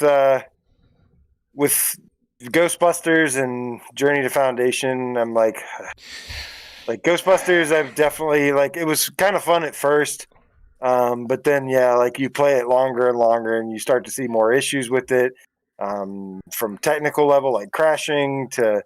And then ultimately, I think Ghostbusters, technical issues aside, there's no, it's not acceptable for the game to crash. It's not acceptable for the game to have any game breaking issues. But if you were to take that out, I still think at best you have maybe a good game for kids, like a good Ghostbusters game for kids at best. Yeah. Nate, it's funny because I think the worst thing you can say about this game, and also the most accurate, is something that was said long before the game even came out, and that was in Nathy's preview video from a month and a half ago, something like that. And he said it basically just feels like a bunch of mini games, and he goes, "I don't think that's how Ghostbusters should be treated," and that's exactly how I felt. And I don't think they're fun mini games. I have only played for about an hour. And I don't have any desire to go back. I am going to go back after my Vampire review is done tomorrow. I'm going to be focusing on Journey to Foundation and Ghostbusters and having both of those reviews out next week. So I am going to be playing a lot of it, and hopefully my opinions will change. But man, well, I had a really good first experience with it because I jumped right into the multiplayer with Miles and Awesome Tatum and definitely the Game Cat. And so I experienced it the best way possible first. Which really hid a lot of the flaws with the game. Yeah. So I had a blast, but then the second I started playing it more by myself and, with just by myself and kind of, it just started to see more of the issues glaring. But I think it's it can be fun with the right group of people that you have fun cooperating with and stuff. I think it can actually be a decent time. Yeah, we'll see, man. We'll see. Right now, I have no desire to get back in there, but I'll be playing. I'll be playing it a lot over the next week. So hopefully that opinion changes. When it starts off and they kick you into single player and they just say, "Hey, this is basically a tutorial and you're trying to learn the ropes." I was like, "Oh, it's cool." I love shooting the trap out and and using the proton wand. I think that feels pretty good, but not great. It's it just feels so impactful. I remember watching Ghostbusters 1 and 2 as a kid. Ghostbusters 2, despite the fact that I don't think it's the better of the two original movies, I watched that religiously as a kid. That was right up there with Indiana Jones and the Last Crusade for me. I spent a lot of time watching Ghostbusters 2. The movies convey so well that when they turn on, they power up the proton wand, the proton pack. There's this, it's just it should resonate through their whole body. You're holding something extremely powerful, and then the kickback from just firing off that beam. None of that feels present in this game. None of it. And so I just don't feel like it's as impactful as it should. You're dealing with some kind of nuclear weapon or nuclear powered fucking ridiculous technology on your back. It just kind of feels like, oh yeah, look at these fireworks I'm shooting.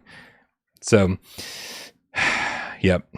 I'm a little bummed out from top to bottom with Ghostbusters, but I really, really hope that that I find some love for it, because I don't want it to be a total waste of time. And obviously, they're supporting the game for at least the next 6 months. So I hope that there's a lot of good content on the way as well. Yeah, I doubt it. No, it definitely underwhelmed. But what did you think about this Arizona Sunshine 2 business? It was good. Good. I think Miles and I talked about it on Friday. I think the trailer looks pretty good. It looks really awesome. We had already announced the release date, and I think that was a big part of this. We announced it like a few weeks prior. But the gameplay looks good. The gameplay is good. I mean, nothing too unexpected. I really think it looks exactly like what you're all right. You're taking off the mask. Is that what's going on? Yeah, let's go full screen. Transformation is almost complete.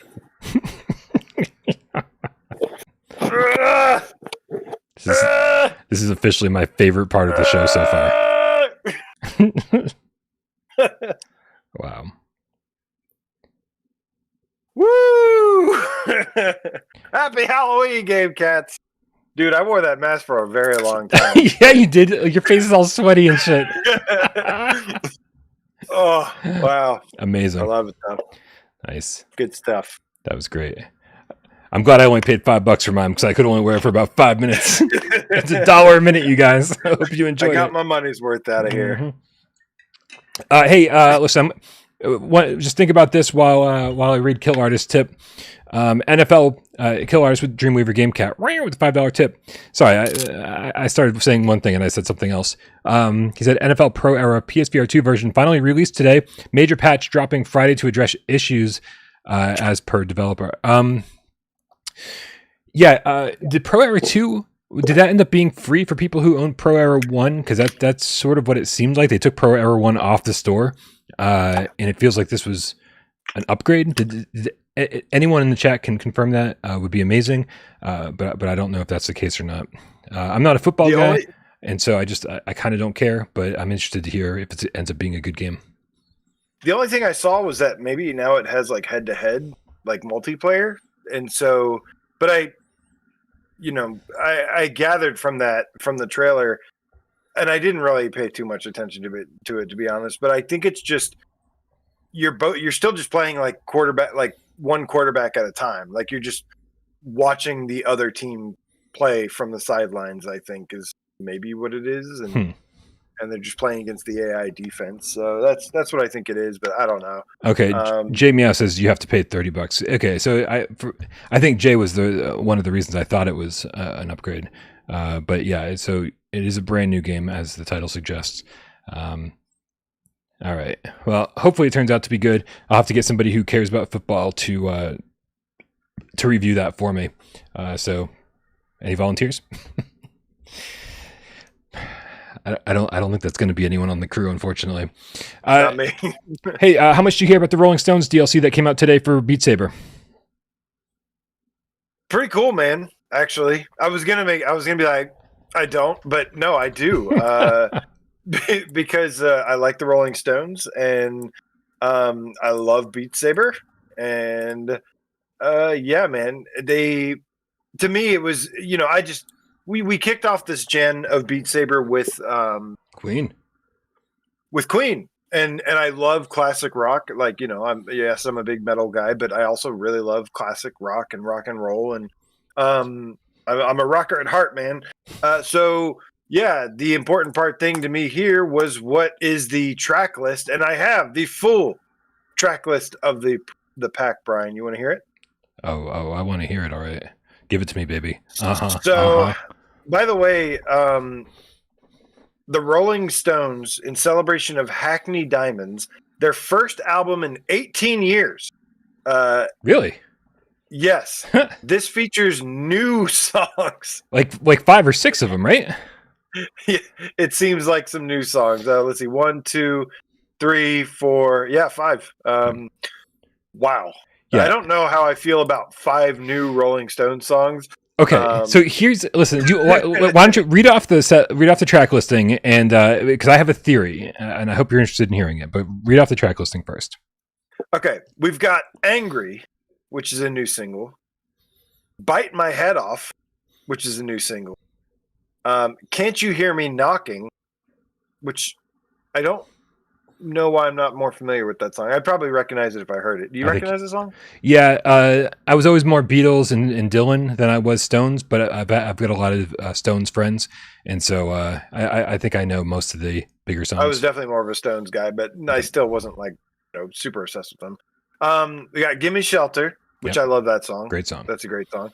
"I Can't Get No Satisfaction," Great also song. a great song. "Live by the Sword," which is a new single. Yep. These new single names are weird. It sounds like a fantasy song. Anyways, "Mess It Up," which is a new single. That sounds a little bit more Stonesy. "Painted Black." There you go. Which that's like classic.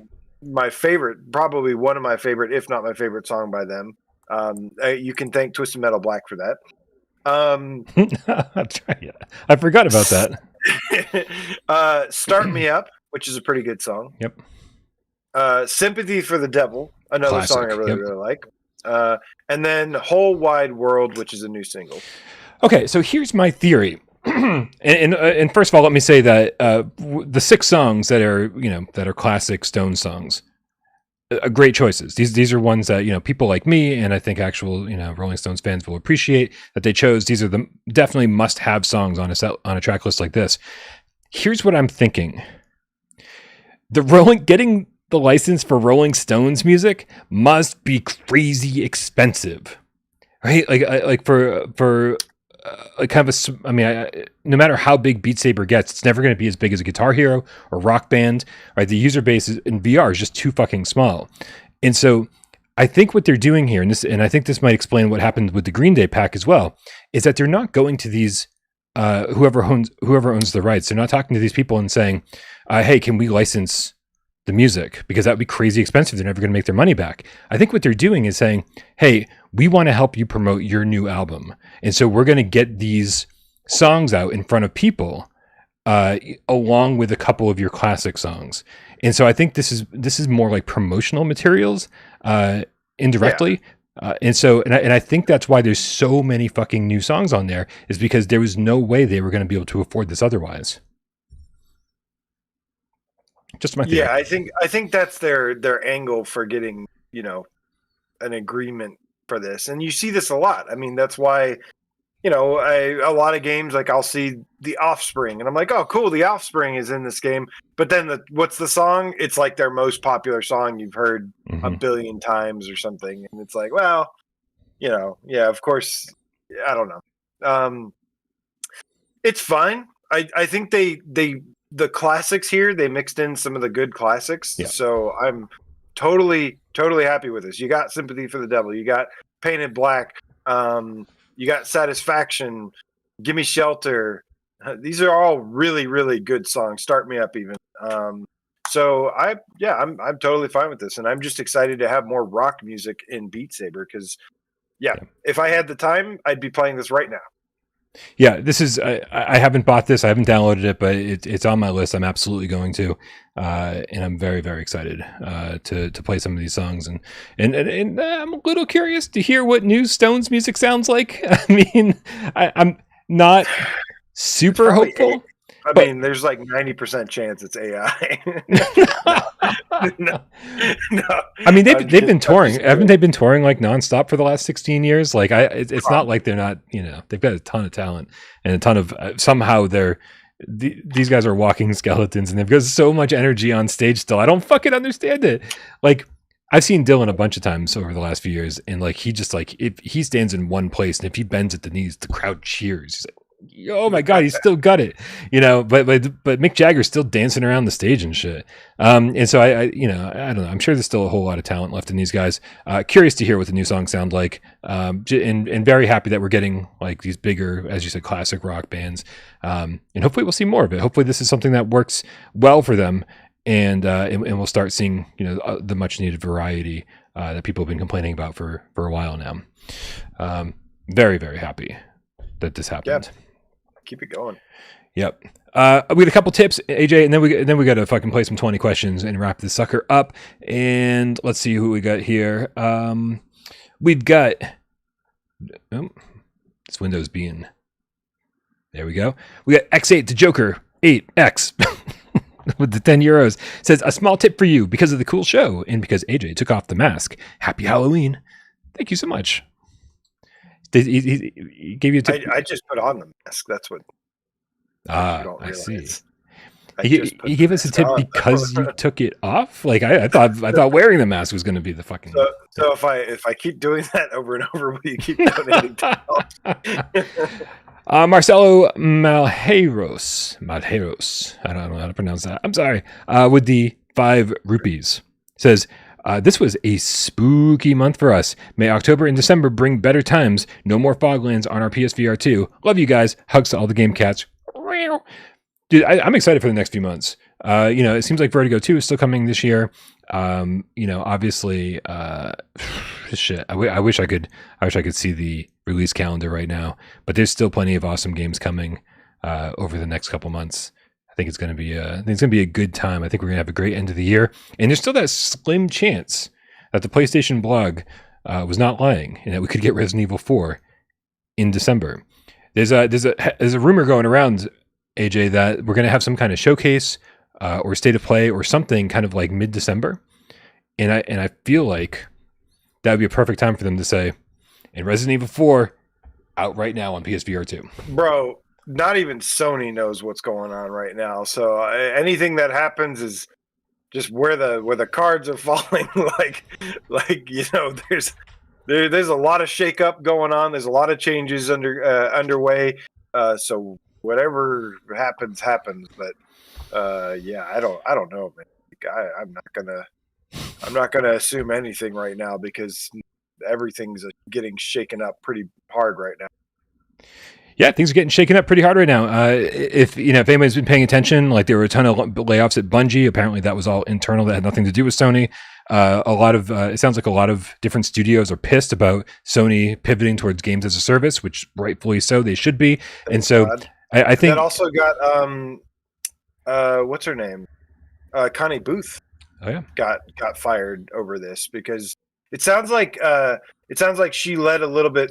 She's been there since I think like 1989 is what I heard.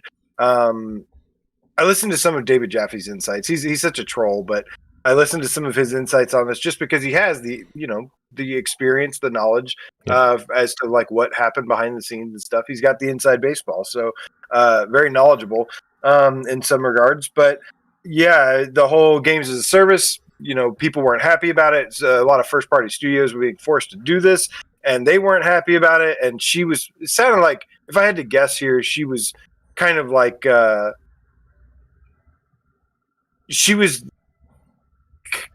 taking a stance against it, right? And she was egging on other developers to take a stance with it or whatnot. And then that got her just like fired immediately after 30, 40 years. But I think, I'm glad that there's a shakeup happening because this was going in the wrong direction.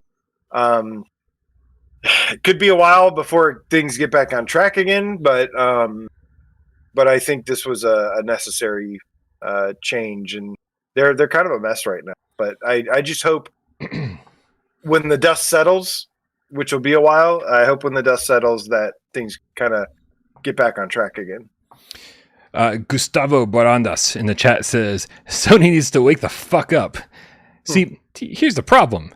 Y'all complain when Sony needs to wake the fuck up, and then y'all complain when Sony's woke. It's like, you can't have it both ways, people. Fucking deal. Yeah, I think they'll get there. What I do know is that, there's lots of people at PlayStation and Sony that are, awesome, that care a lot about, making good games, making the best games, best features, best place to play. So luckily, there's still plenty of those people there, and that's kind of what I trust in. Is like there's a lot of the right people there. There's a lot of talent still there, yep. And some of these things happening are unfortunate, but I don't know. Yeah, we hope everyone lands on their feet. That's the important part. A lot of talented developers getting. Everyone's landing over at Meta, Brian. Well, I mean, if they really want to make mixed reality games, then good for them. Well, competition is good, so hopefully this breeds more competition today. Yeah. Steve Irie in the chat says they dropped $2 billion on it. No way they're pulling out of pulling out of those games, dude. The cool thing about games as a service is all you need is like you could make 10 of them and spend billions of dollars on them. If you have one smash success, they're going to make that money back in a year, right? So they could try 10 different things, and as long as one of them lands, as long as they get their one Fortnite, that's all they want. That's all Sony wants is their own Fortnite. And honestly, like, I hope they get it. Because then that's going to be their cash cow and allow all these other studios to be funded and keep doing the Sony thing. And I think if they have 9 failures and one success, they're going to go, whew, it's a good thing we got that one success. And like, these are not the dice we want to roll 1,000 times. This is one thing to supplement our income. They got into PC gaming. They're in VR gaming. They're just kind of spreading their portfolio a little bit. And I think it's a safe thing to do. Or diversifying their portfolio, I guess I should say. It's a smart thing to do. You don't want Sony to be stuck in 1995 and still be doing the same thing that they did 30 something years ago, because we would like that, but for the success of a business, that's not what's going to make them succeed. They've got to stay current. They've got to try the new things, and but they've also been very clear. They're like, Sony first party games are like these are expensive games to make, and this is still our future. Yeah, I mean, I kind of agree to some point. Like, yeah, you want to innovate, you want to stay creative, and innovate with new things using the technology. But at the same time, you don't want to. This is one of the things that I had a problem with this current gen was they're also forgetting the things that got him here in the first place. I mean, things you look at like what Nintendo's doing. They're keeping like Mario and stuff. It's like, yeah, I think they underestimated the importance of having really iconic mascots and IPs and if you got to hand those off to somebody else to make, I'm sure there's people out there that would like to do it. But yeah, I mean, just think about all the amazing old school games that would like be amazing in VR to like reimagined and remastered, and then there's also a VR version, and there's just so much. There's a lot that they're sitting on that they could be doing, but that's a conversation for another day. Brian. Absolutely. Don't forget. It's not like we have not even seen the beginning of the hybrid strategy for VR. I really think that within a year or two, we're going to see so many of these first party studios making these AAA games, and they're going to have an optional way to play in VR. This is. I think yes, we're missing things like Resistance. We're missing things like Infamous. We're missing things like, and I don't know how much we're missing Killzone, but it would be certainly nice to have it back. But they didn't stop making those games because they were selling 10 millions of copies every year. If they were, we'd still be seeing those games. They obviously, the sales started to taper off, and they were like, what, it's time to move on to something else. And it's a good thing that places like Guerrilla did, because they found a much bigger success with Horizon. So I'm glad Sony's not like totally against change. If they were stuck in their ways and shit, like, I think we'd be in trouble. Anyway, this is a long fucking conversation about something that like was not even on the run of show. AJ, are you ready to do a little bit of 20 questions? I am, Brian. Good. I am the guesser. You are the hoster, and everybody in the chat, I need your helper because this game is not fun because I always lose. So AJ's got a PSVR1 game or a PSVR2 game in his head, that pretty little beanie head of his. And you guys in the chat and me, we have 20 yes or no questions and only 6 minutes to figure out what game he's thinking of. So make sure you ask good questions in the chat and then give me good suggestions of games based on the responses we get. AJ, you have a game at the ready? Yes, but I need a second because hold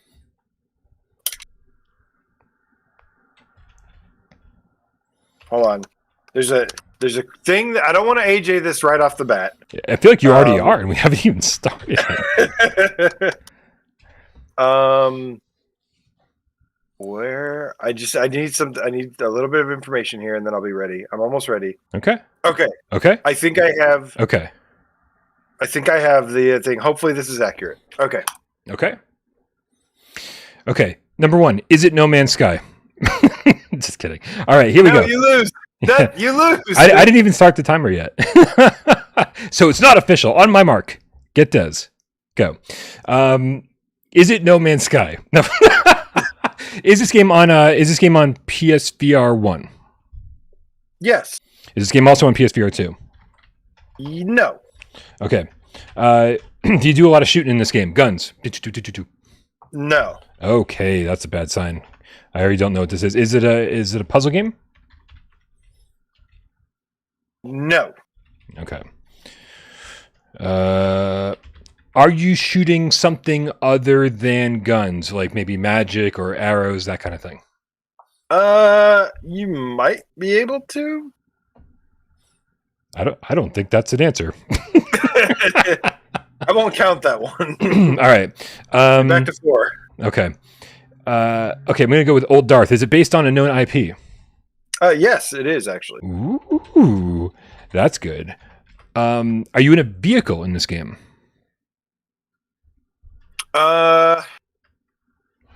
Like permanently or At like all the time? Are you in a vehicle in this game?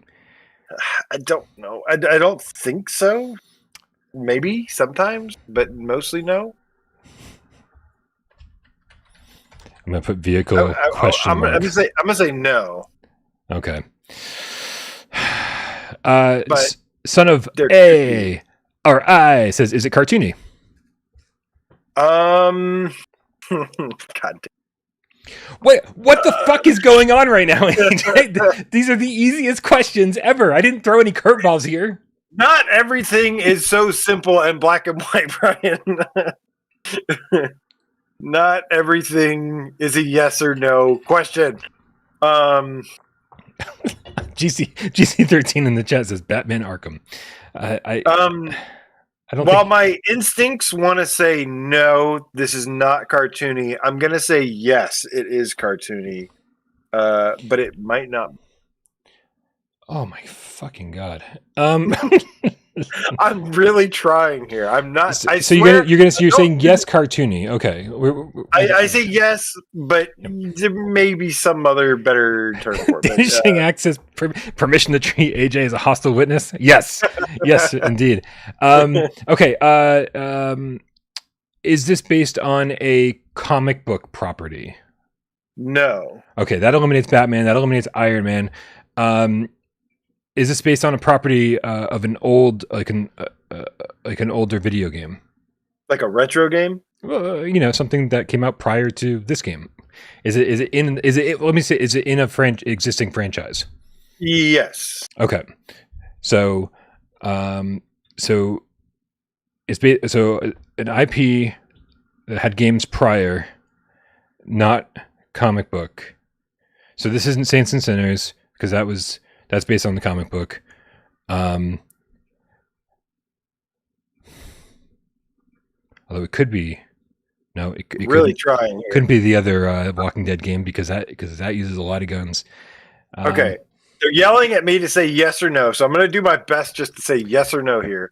But if I say it wrong, then stop talking. That's your fault. Stop talking. You're taking away my seconds. Is it a horror game? No, it's not a horror game. Sorry, Silver Nexus. That's not working for us. That's 10. Okay. Oh god. Not a horror game on our fucking Halloween special? Are you fucking kidding me right now? I thought. Yeah.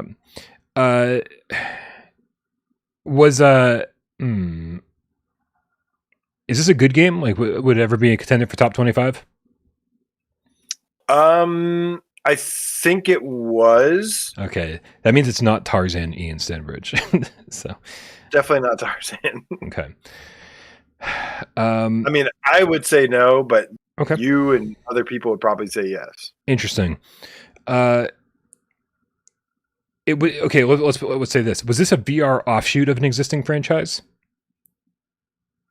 A VR offshoot? Yeah, like Looper just suggested Killing Floor Incursion, which is like a VR only game in a series like Killing Floor. You know what I'm saying? It's a flat screen series. No. Okay, so it's not that kind of thing going on. If I understood that correctly, I'd keep it yes or no. I'm gonna say no. Okay. So it can't be Wolfenstein either, because that's definitely a VR offshoot of a popular franchise. A spin-off, yes. Spin-off, yeah, there you go. It can't be Borderlands because that's obviously cartoony. There wouldn't have been hemming and hawing about that.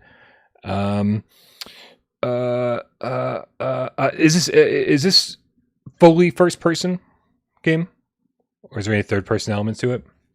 It's not fully. No, it's not fully first person. Okay, is this game comedic? I don't. Not by design. No. Not by design. I mean, maybe interesting depending on answers. Okay, so that gets rid of Accounting Plus. That gets rid of Trover. It's not fully first person, so that definitely. I mean, it can be. It can be fully first person. Choose to play it first person fully. Wow. Okay. That's why I said it. You can't just answer that yes or no because it doesn't make sense either way. Okay. So yeah, that might help you out a little bit. Maybe. I don't know what happened to the timer. The fact that it paused. Oh no. And can I skip ahead? Can I skip to 1 minute? All right. You've only got 6 more questions. Okay. Or 5 more guesses and 5 more questions and a guess. All right. Did this developer make other PSVR1 games besides this one? No. That's 15. Okay.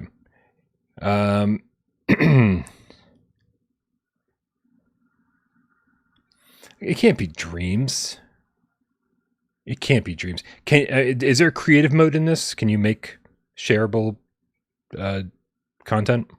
Yes, you can make shareable content in this game. I mean, all right. Is this made by Media Molecule? This is not made by Media Molecule. Okay. 17. I thought the timer froze again. That would have been awful. Does it have aim support? It's not a shooty game, so I'm assuming no.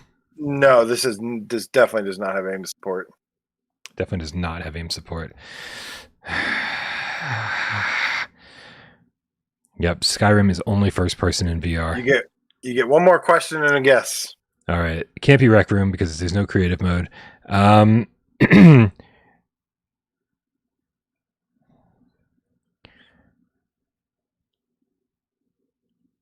Dude, guys, it's based on an IP.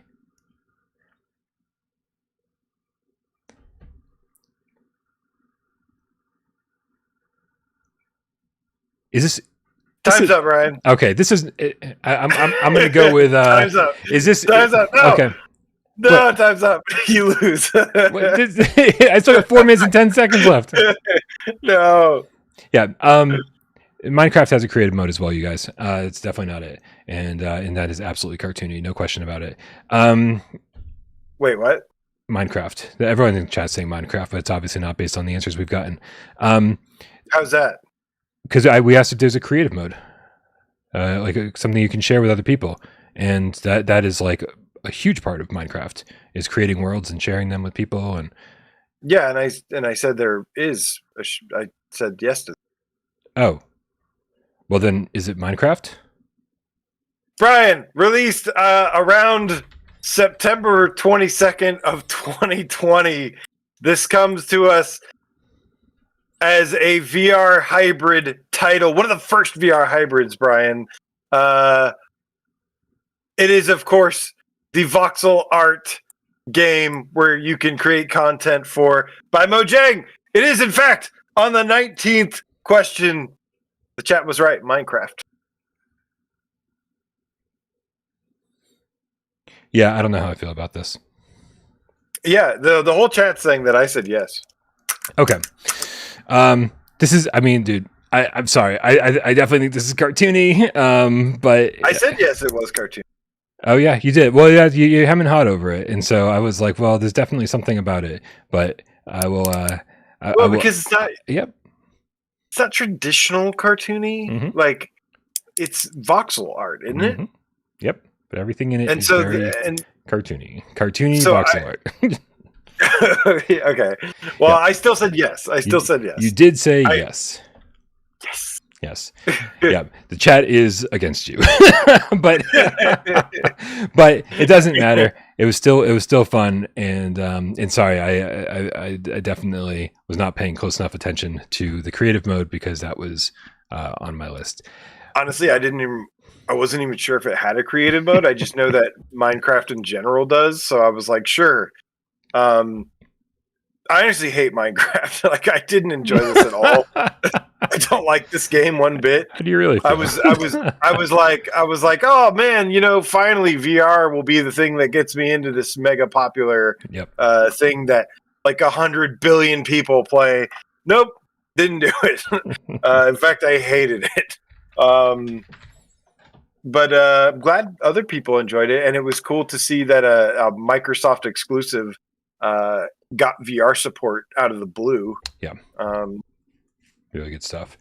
But good guess, man. Good guess, cats. Honestly, really, the cats bailed you out there last second. Better late than never. But yeah, man, congratulations. Thank you very much. That was a messy game, but I should have expected nothing less on an AJ on a Monday. Guys, before we get out of here, I just want to say real quick that I fucking really appreciate everybody who has been donating to the GameCat Meetup 2024 fund. Over on GoFundMe, we have a GoFundMe that's supposed to help out, designed to help out everybody that's trying to get to PAX East. Here, real quick, I'm going to drop this in the chat in case anybody's interested in contributing.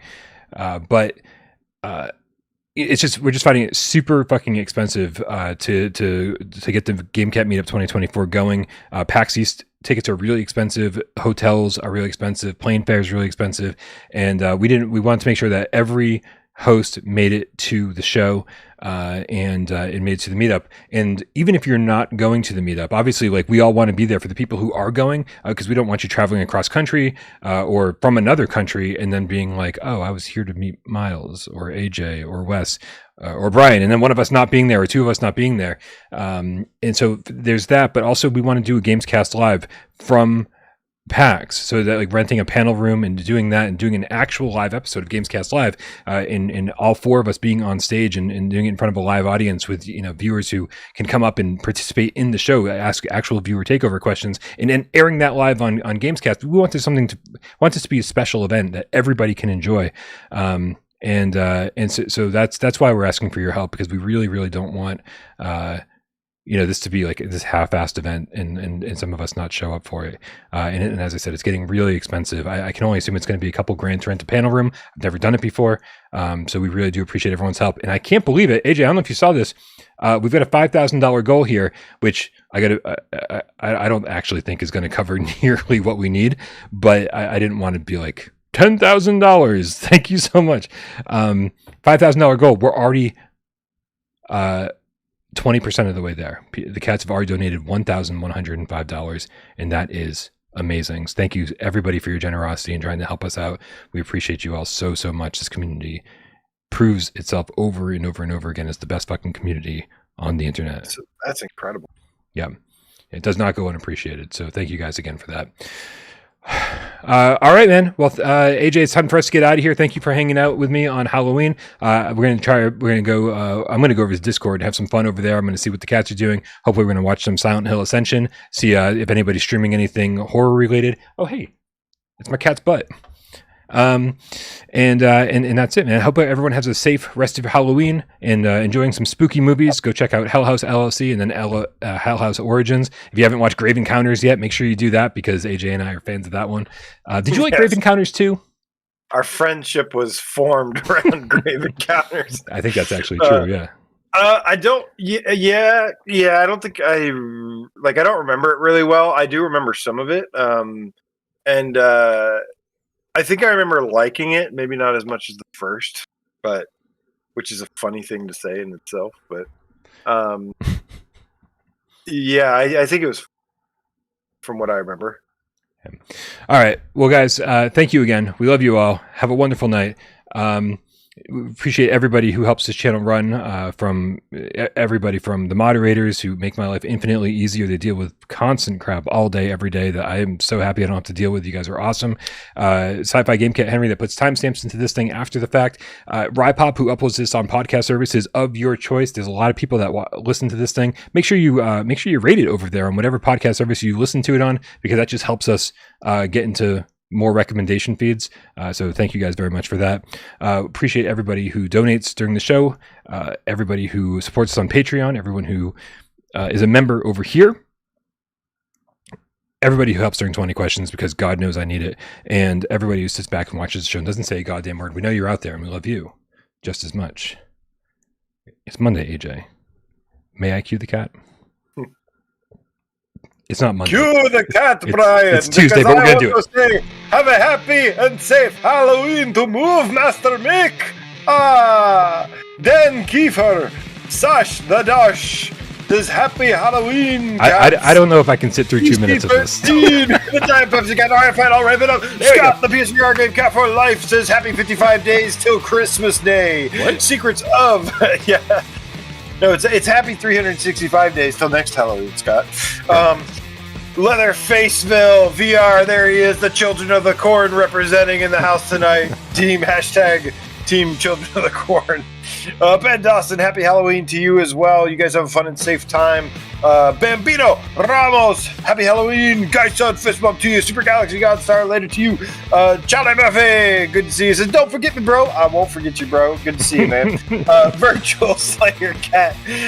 Regos Pantaleon. I don't know why I would say Pantaleones. Well, because we're dumb. And that's the only Spanish word we know. That is a good point. Yep. Nick Bulow, the Game Cat. Where's Nick Bulow? Nick. I guess it's in the Discord meeting. He says, happy Halloween, Jay. I like it. Johnny No Pockets, the Boo Flat Ghost Cat. Oh, whoa, man. Whoa. I really missed saying Johnny No Pockets, Dave, with some kind of cool roll off your tongue thing to follow. Fortune Edge, thank you, man. He says, good show. My Tuesday sucks. Just a little bit less. Just a little bit less. GC13 tonight, Pepsi Cat in the house tonight says 3 banana peels. Sorry. You put 5 ahs though. It's supposed to be 3. GC, you're doing it wrong. Oh, is that really how it works? Does as many ahs as these counting?